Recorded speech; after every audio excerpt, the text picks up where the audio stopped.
She's looking for you at the top of her lungs. Yes, apparently the cheerleaders need to get there early in the morning so they can vote on whose life to make miserable. Special delivery. My first rent check. Oh, Mom, let's not call it rent. You're just helping out. No, Amy. You bought the house, you're the landlord, I'm the tenant, here's my check, and I'm completely okay with this new arrangement. I am. I'm grateful the house is staying in the family and won't go to people who will paint it pink or put yard gnomes on my lawn. What in God's name is that? Don't you think it's warm and homey? I think it will attract middle-aged men who need haircuts.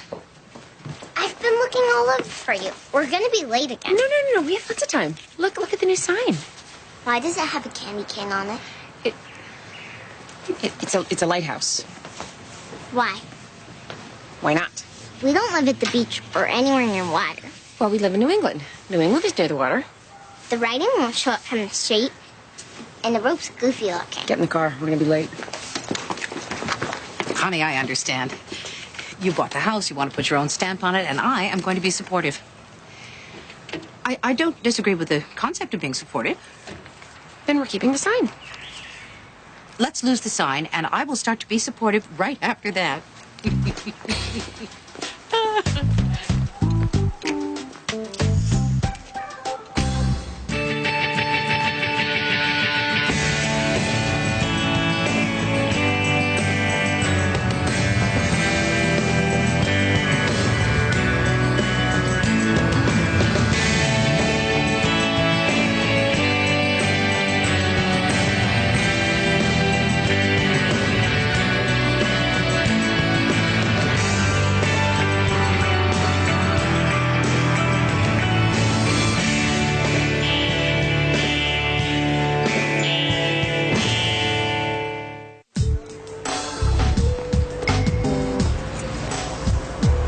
Mr. Van Exel, good morning. Yes, it was. Can we find a place to talk? This is a place. I'm holding a press conference next week with a couple of my clients. I wondered if you consider being there. I thought we established that I'm not one of your clients. I noticed you didn't mind using my clients to get your job back. So what now? I'm Pinocchio. You pull strings, I dance. Yeah, that would be the cynical and myopic way to look at it. Last I heard, you couldn't stand the sound of my voice. Why would you want me yammering at your press conference? Because, frankly, as convicted felons go, you're not a bad spokesperson. That's what I want. My picture in the paper with a caption. Bruce Van Exel, spokesperson for class action lawsuit felons. You're right. It would be a real shame to tarnish your sterling reputation. If you ever decide to grow a spine, I'm in the book. Under P for pain in my hands. Opportunity knocking again? What does she want now? What? I am not being catty. I just don't like her. Why can't a woman dislike another woman and not be accused of being catty? Men dislike other men all the time, and they call it discretion, which is the better part of valor, whatever that means. Here. What's this? Petitioner's brief on the case that was just transferred to your docket. Judge Neville has his usual Monday morning flu. This is the brief? What does the long version look like? I haven't read it yet either. But I'm pretty sure we can get the gist of it as soon as all the parties start screaming at each other. I hate Mondays.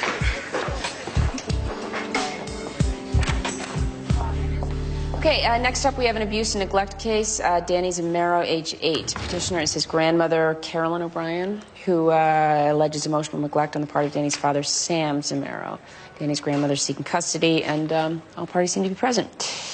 Well, Mr. Chandler, apparently no one has explained to you why they call it a brief. I felt a certain tone was indicated, Your Honor. Oh, yeah, I see.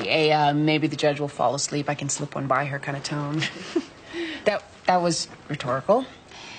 First things first, where's Danny's mother? Recently deceased, Your Honor. That's why we're all here. How recently?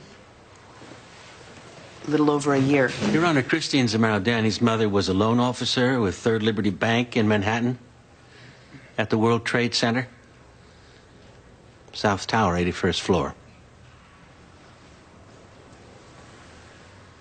You telling me that Danny's mother died on September 11th? Yes, Your Honor.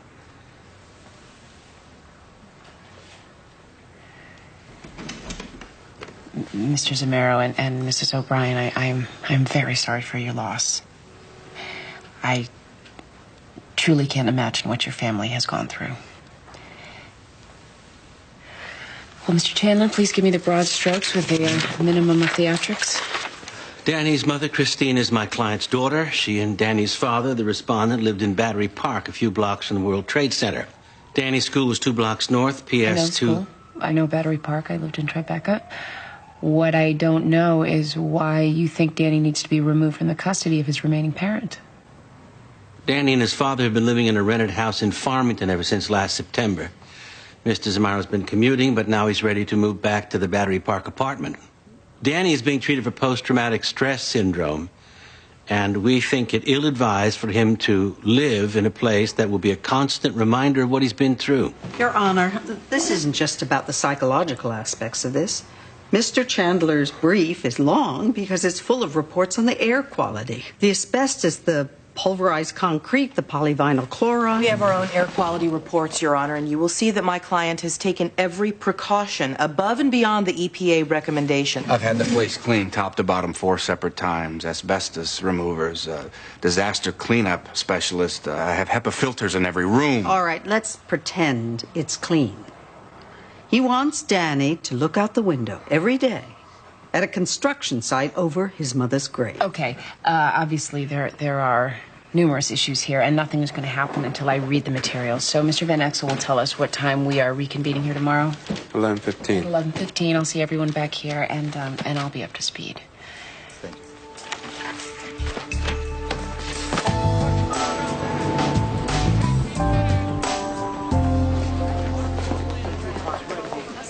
Am I supposed to believe that you suddenly have an identical twin? This means explosion. Do you even care? Give me something I can work with. I'm begging you. What is going on? Maxine, this is between a foster father and his foster son. Well, you may be the foster father, but I am the caseworker. You may be the caseworker, but I'm the caseworker's boss. He thinks I'm a stoner. Eric and a bunch of his friends. They're not my friends. Were caught toking up in the boys' restaurant. Poking up. Hello, 1980. Were you smoking marijuana? No, I was having a bowel movement.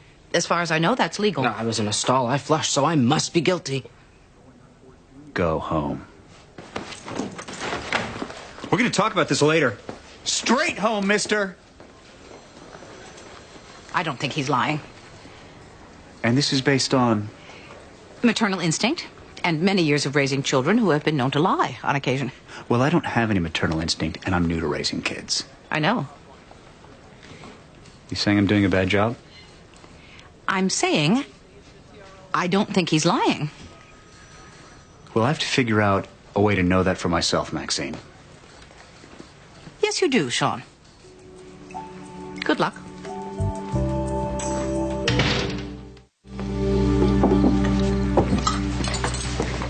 This smells great. What is it? Coco Van. I made it in a crock pot. What's coco van? It's chicken with a lot of stuff you like. It looks yucky. And yet your mother made it for you with a lot of love, so you're going to lap it up and be grateful. When did you learn to cook? In the apartment. There's nothing else to do. Hello? No cell phones at the table. Hi, my old friend Roger. It's my old friend Roger. I don't care if it's Babe the talking pig. There's no cell phones at the table. I can't talk now, apparently. Okay, where? What time? 7 p.m.? I'm there. Goodbye. Fascist. Hey, Mike, just in time. Amy, what are you doing to the front of the house? The dirt, you mean? I hired a landscaper, and we're going to plant some new stuff. I know it's a mess, but they're going to be done in a couple days. Where's my rose bush? Well, I got rid of all the old bushes to make room for the new ones. You got rid of the rose bush? Not the rose bush. You got rid of Ethel? No, I know the Ethel bush. It has pink blooms. Not in October. But it's up at the mailbox. Mom moved it while you were gone. You did? The dog walkers were letting the dogs tinkle on it. I thought it would be safer by the door. Obviously, I was wrong.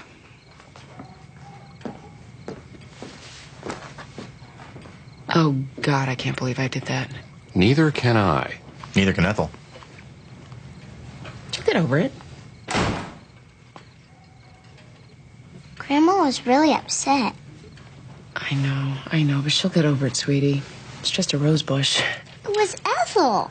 Okay, it was a rose bush with a name, but it's not like I tried to kill somebody's pet.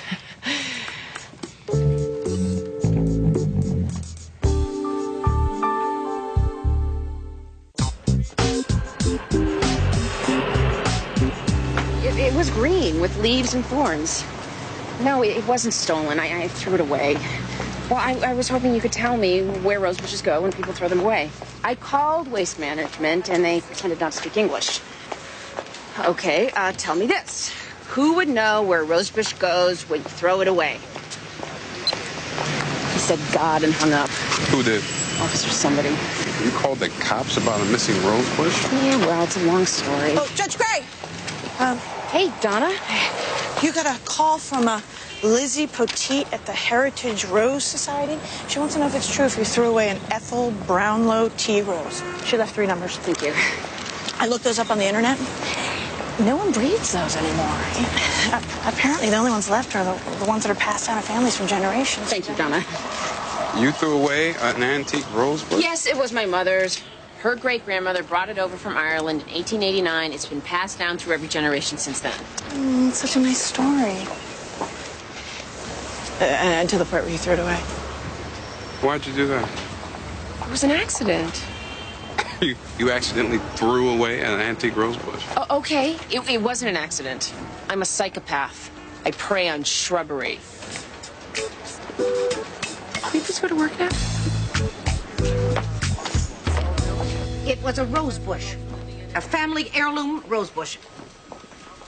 No, I did not call earlier. I mean, I did, but you put me on hold. By the way, do not do that again. Hello? Hello? Maxine, have you heard anything from Eric? Is he missing? No. I just thought he might have called to vent about having the world's worst foster father. He's not talking to me. Welcome to the world of parenting. I guess he's waiting for me to apologize for not trusting him. Fact is, I don't trust him. Who in their right minds would trust a teenager? Sean, I thought you were going to figure this out for yourself. I am.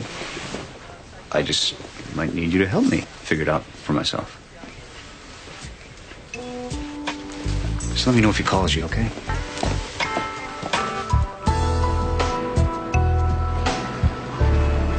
And Danny's daily routine is what? His father drops him off at my house at 6:30 in the morning. That's when he leaves for work. He takes the train into Midtown. I get Danny ready for school. All of his school clothes are at my house, and he catches the bus right down the street. I help him with his homework. I feed him dinner. And his father picks him up at 8 p.m., sometimes later if he has to work late. Your Honor, I hate spending that much time away from Danny. That's exactly why I want us to move back to the apartment. Your Honor, may I finish questioning my witness? Yes, Mr. Zamero, I promise you will have a chance to say whatever you need to say, but by law, they do need to go first. Mrs. O'Brien, how would you describe Danny's psychological state over the last year? Well, at first he was a wreck, understandably. He slept with the light on for months. He had nightmares. He didn't want to go to school. But with the therapy, he got better. And overall, he did great. Until his father started talking about moving him back to Manhattan. Objection, Your Honor. Narration? Sustained. Mrs. O'Brien, you have to wait until your lawyer asks you that question. Which would be now. Tell me how your grandson's behavior has changed since talk of moving back to Manhattan. The nightmares are back. The teacher sent a note saying that he's having trouble concentrating in class, and he doesn't want to play with his friends. Your Honor, I know Danny's worried about moving back to Manhattan. I'm not contesting that. Mr. Zamero. By the time it's my turn, she will have you turned against me just like she's done with Danny. I'm not saying it's going to be fine. It's not. It's going to be hard as hell. I'm saying I have a right to raise my own child and make my own decisions. And I'm saying I don't trust your judgment, and with good reason. You see, that's what she does. I know Carolyn is afraid for Danny to live in Manhattan. And I know she lost her daughter. But I lost my wife. This isn't about us. Okay, settle down. Miss Gavney, have you entered Danny's psychiatric report into evidence? No, but we have it, Your Honor. Okay, I'd like to read that tonight, and tomorrow I would like to see Danny. At what time, Mr. Van Exel? Danny is just 8 years old. And in my court, that's old enough to have a valid opinion. Mr. Van Exel? 4:30. I'll see everyone tomorrow at 4:30.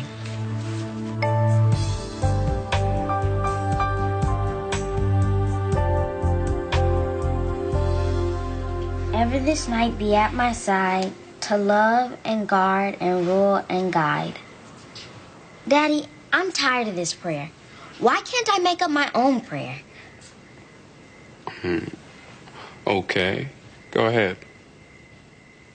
Lord Jesus, we just want to thank you for leading us to the cooling water. We just want to lift up our voices to praise you. Wait. Hold on. Where'd you learn this prayer? At Aunt Winnie's church. Aunt Winnie goes to our church. No, she got a new church. She took me there Wednesday night. And it's really cool. You can dance and clap your hands, and they don't care if you make noise, and you can yell, "Amen," anytime you feel like it. Yeah, I've seen it on television. Finish up. It's getting late. Lord, we just want to lift up... Enough of the lifting up. Say your own damn prayer. Oh, I'm sorry, baby. I didn't mean to snap. Just say your prayer, okay? Hail Mary, full of grace, the Lord is with thee. Blessed art thou amongst women.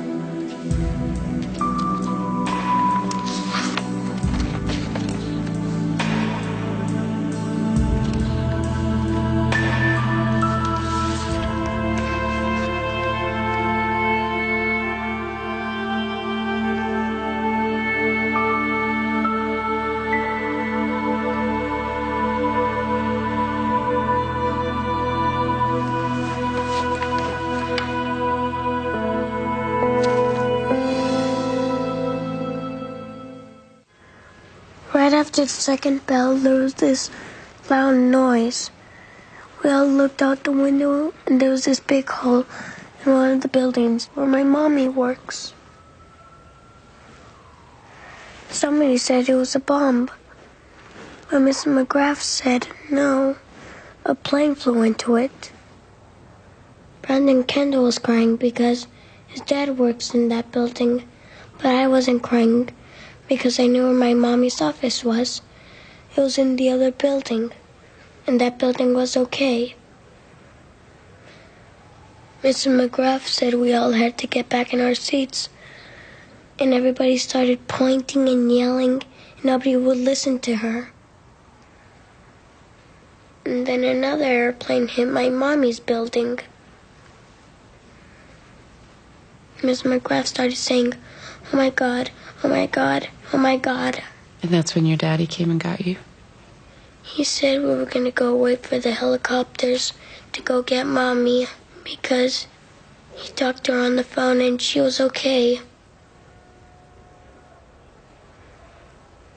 I asked him if the building was going to fall down, and he said no.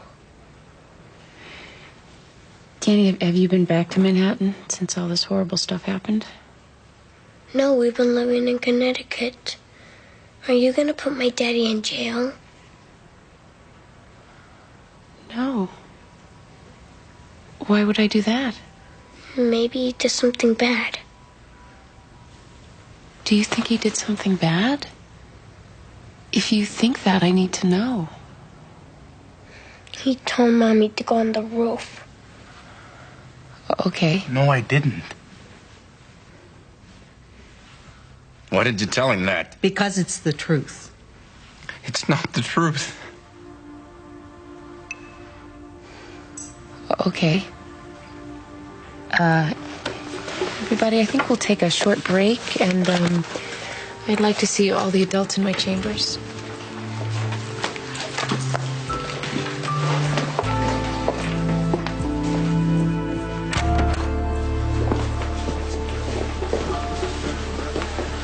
Okay. It's clearly not about asbestos dust.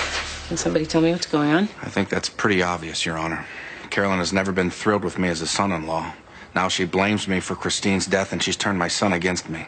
All I did was tell him the truth. How do you know the truth? You weren't there. I heard the tape. What tape? I have a tape recording of my last phone call with my wife. My cell phone has a memo function, and I taped the call. My daughter had the sense not to run up the stairs in a burning building. I played the tape for Carolyn because I wanted her to hear what I actually said. And I did. You told Christine to go up. Okay, this is the point at which somebody tells me what's going on. Your Honor, as events have been reconstructed from last-minute phone calls, it seems that the only stairway that remained open was in the southwest corner of Tower 2, where Mrs. Zamero's office was located. The people who were trapped there had a choice of exit routes. The ones who went down lived. The ones who went up didn't. Sam told Christine to go up. That's not what happened. Does Danny know this tape exists? No, Your Honor. Okay. Well, the next thing that's going to happen is that I'm going to listen to the tape.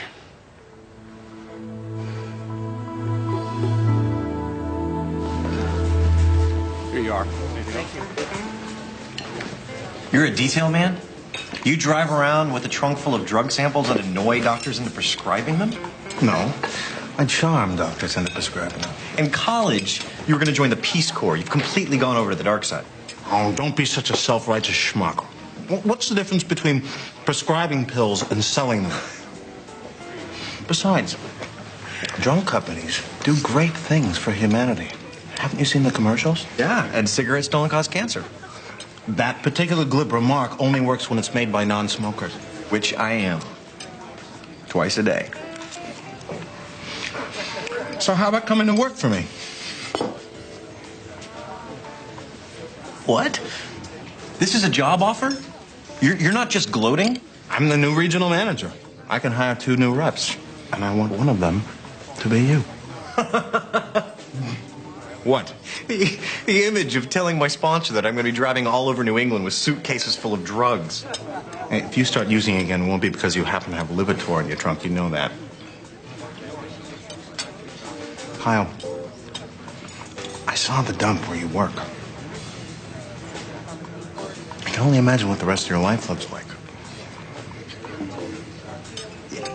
Yeah, well, I go to meetings, too. In air-conditioned buildings, people bathe and use deodorant. Are you saying that I'm less recovered than you because my life is in hell? My opinion?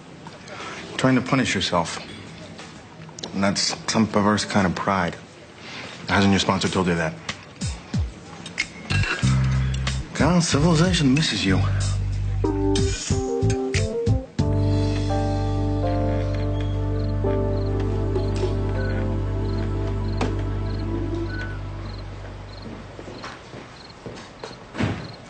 Eric, why are you here?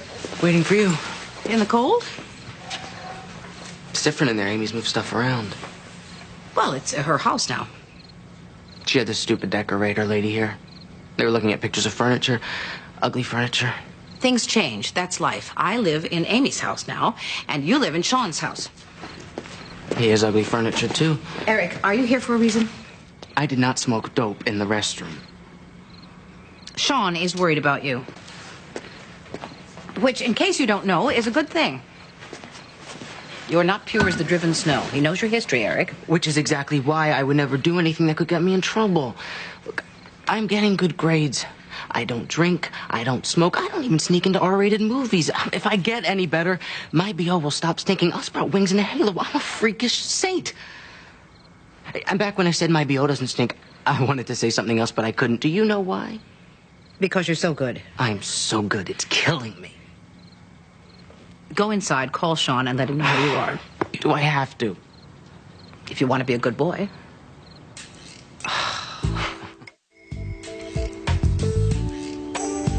I'm not canceling the mediation. I'm just postponing it for a couple days. Because I didn't sleep very well last night and I can't deal with Michael's crap today. Hey, Lauren, you got 5 minutes. Helene, I'm gonna have to call you back. Talk later. All right.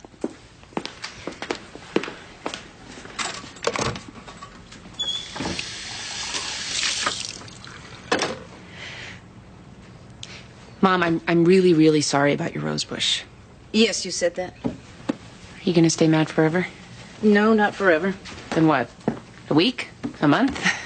Amy, this is exactly the conversation I used to have with you when you were Lauren's age. What does that tell you? Excuse me, I'm being childish? Mom, you don't know. I'm dealing with some huge stuff right now, and I realize that you are upset, but I really can't believe you're not speaking to me because I threw out a bush. What you do not understand is that it wasn't just a bush. I know. It was a prize-winning, historically correct, expensive family heirloom rose bush. Your great-great-grandmother McGinn brought it over on the Mayflower, I know. I did a horrible thing. Death would be too great for me. I think we've established that. Mom, I will buy you another rose bush. You can't, Amy. That's the point. When my brother Richard moved into our parents' house, he dug up that rose bush and brought it to me. It was one of the few loving gestures that he has made toward this family. So you can go to the supermarket and buy new rose bushes all day long and half the night. But you cannot replace history. I know that. No, you don't. Otherwise, you wouldn't suggest buying me another rose bush.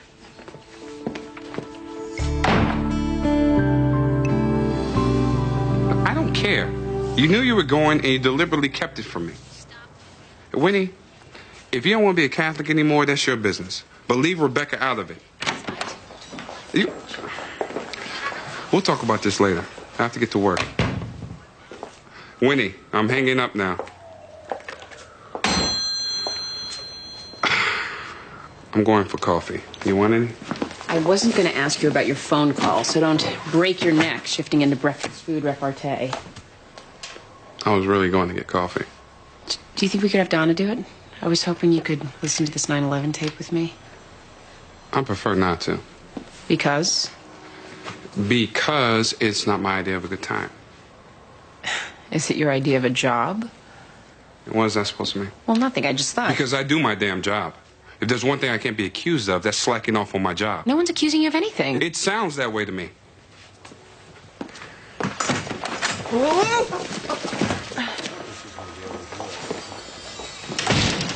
What's with him lately? It's that Zola woman. He's been weird ever since she started coming around trying to get him to be black. Blacker. What does that mean? She's pushing buttons. He's either going to kill her or marry her.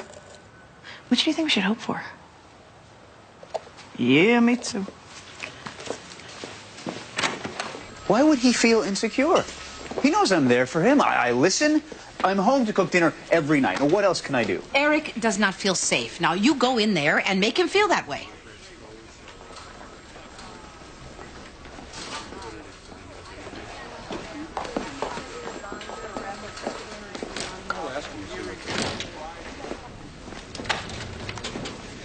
Maxine says that you're only being good because you don't feel safe.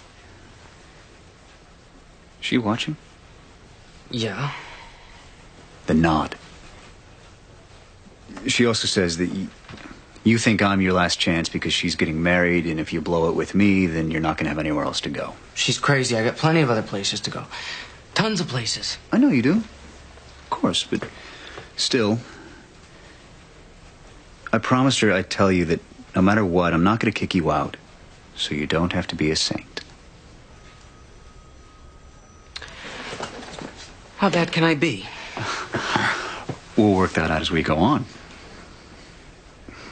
Look, I'm a total rookie at this parenting thing, and I'm going to learn the way people always learn, which is by screwing up, so you're just going to have to give me a break here. Okay? Okay. We got a hug or something? No, not necessary. Wait, is she still watching? Yeah. Maybe we better.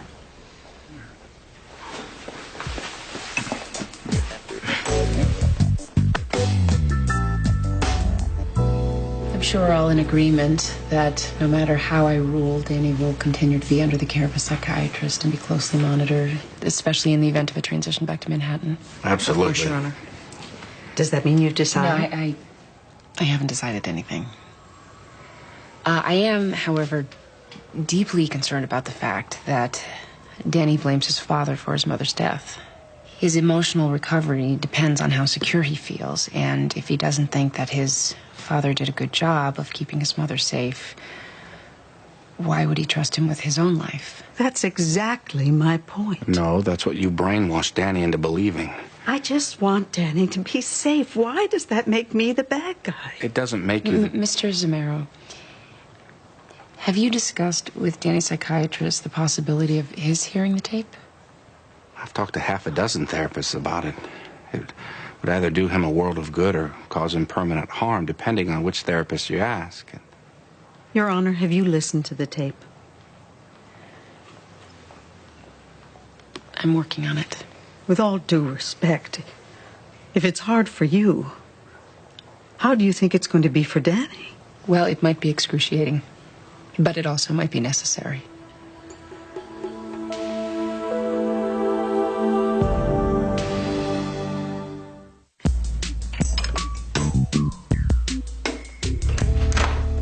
Please, tell me you have coffee and no one here is singing the Elmo song. I do have coffee. If you don't mind drinking it out of a soup bowl. Amy's on some new homeowner rampage. I'm beginning to wish that I had sold the house to that woman with the stenciled eyebrows. Okay. How about some good news? Oh, I never turned that down. You found a hospital that will take you as a resident. No, but I found a job. Or rather, a job found me. I got a really good offer selling drugs for a pharmaceutical company. Oh. Make about 60 grand a year with all sorts of perks. Expense account, health insurance, company car. Chum, they call it. The fish guts you throw to attract sharks. Okay, not the best choice of metaphor. Well, what about the job you have? Well, as much as I will miss mopping up teenage vomit for minimum wage, sometimes change requires sacrifice. Mac tells me that he's only planning to stay for another couple of months. We hired him so that he could get the place going, and then someone else would take over. Someone else being me? Who would be better? You fought for the funding. You understand Mac's system. You're invested in the children. And yet I aspire to having credit cards. Is that a crime? No, it's not. You know that this isn't just a choice between jobs.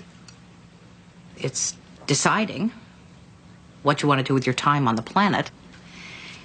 Well, are you going to be of service, or are you going to have credit cards?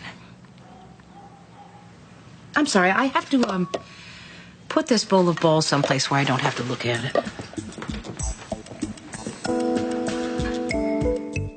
All I'm saying is I don't need any extra problems right Your now. daughter wants to say, praise Jesus, instead of 3 Hail Marys before she goes to sleep. Explain to me why God cares. Winnie, I have legal problems. If this case doesn't go my way, I'm going to be unemployed again. I'm trying to raise Rebecca around work, school, and community service hours. I didn't cause your problems. I didn't say you caused my problems. I knew you, Bruce, when you wore dirty jeans and sneakers and hid cigarettes in your afro. So? I knew you before you put your feelings in cold storage. And I know why. You had just one too many white women pick up the pace because you happened to be walking behind them in a parking lot. Winnie, please. You stopped feeling so you wouldn't have to know what it feels like to be black. Because it doesn't always feel good. Do you have a point? You're not upset because I took Rebecca to a Protestant church. You're upset because I took her to a black church. I have to go to work. We'll talk about this later. Well, why bother? It's not like you're gonna listen. Danny, your father wasn't sure whether or not he wanted you to listen to this tape. I wasn't sure either, but it's my job to decide. And what I thought was this. You've heard your dad's version of the story.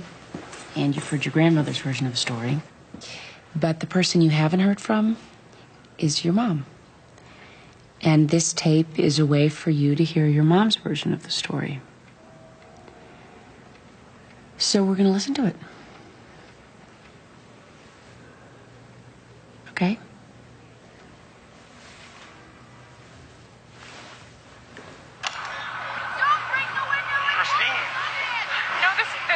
Open, but we don't know whether to go up or down. Don't go up. Things burn up and smoke rises. We heard that there was a lot of smoke and flame below. Okay. If you have to go up, go fast. But get to the roof and wait for a helicopter. Okay. I'm on my way. I'll climb the stairs if I have to. No, Sam, you have to go get Danny. Danny's with his teachers. He's okay. Sam, listen to me. We have a child. Now, one of us has to live through this. You're safe. You stay safe. I will get myself out of here. You go get Danny. Christine, I have to go. Sam, it's getting smoky. What? Okay, we're going up. They voted. Christine. I love you. Okay? Tell Danny I love him. Christine.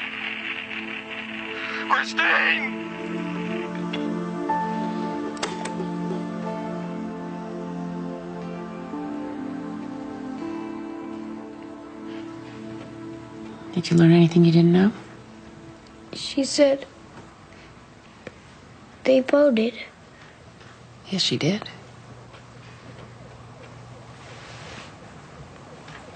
Daddy was gonna go get her, but she told him to go get me instead. That's right. You know, Mommy, you always have to do what she says.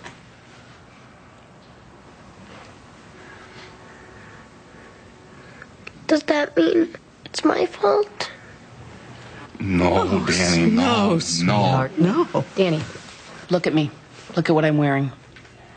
I'm a judge. That means that I sit here all day, every day, and I decide who's to blame when bad things happen. Your mom died because bad men stole airplanes and flew them into buildings. It's not your dad's fault. It's not your grandmother's fault. It's not your mom's fault. And it is certainly not your fault. And if we blame the wrong people, then we help the bad guys. And they've done enough damage already. I am officially declaring that no one in this room is to blame. And I am denying the motion and dismissing the petition of abuse and neglect. What does that mean? It means your daddy is a very good dad.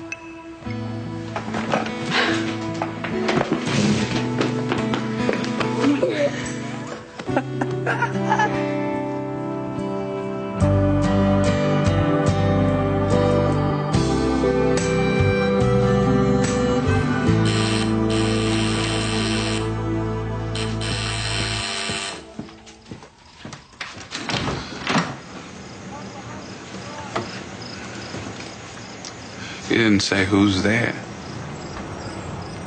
Don't you know not to open the door to an angry black man in the middle of the night? What are you doing here?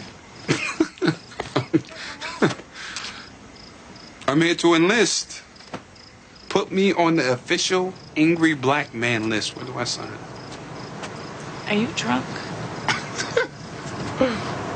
I took a cab. That wasn't the question. Everybody wanted me to be in touch with my feelings, so I'm in touch, okay? I feel something. Everybody's happy now, right? When you sober up, I will be happy to discuss your feelings with you. Yamma, sister. I'll see you at the press conference.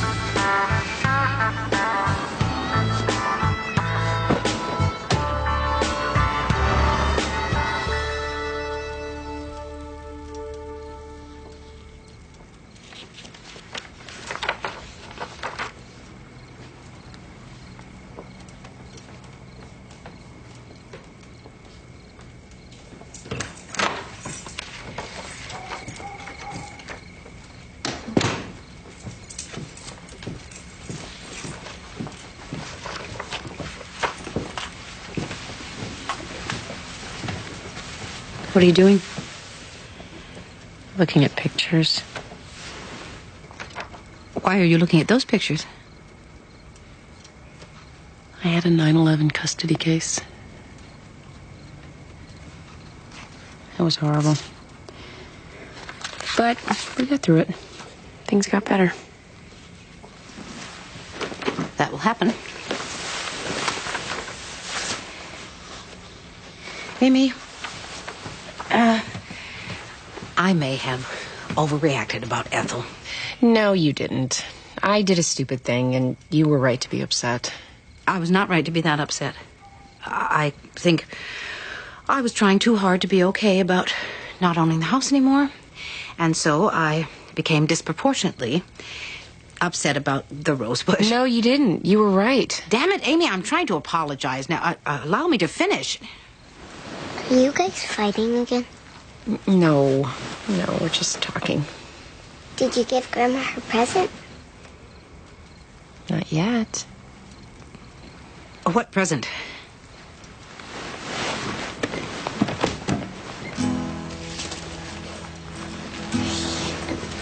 It's not from a supermart. It's from the same famous nursery in Northern Ireland that bred Ethel. This is Ethel's cousin, Ruth. Lauren and I thought that we could have a planting ceremony. We know that it's not the same thing, but we thought that we could start a new tradition.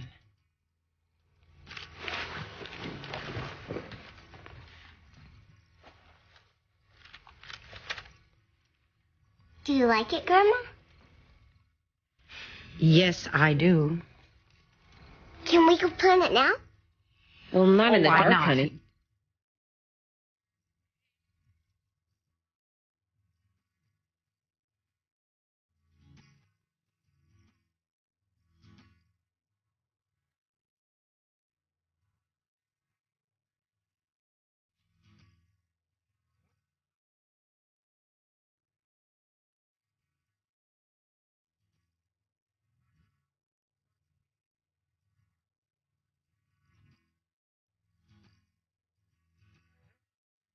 Yes, we're gonna go.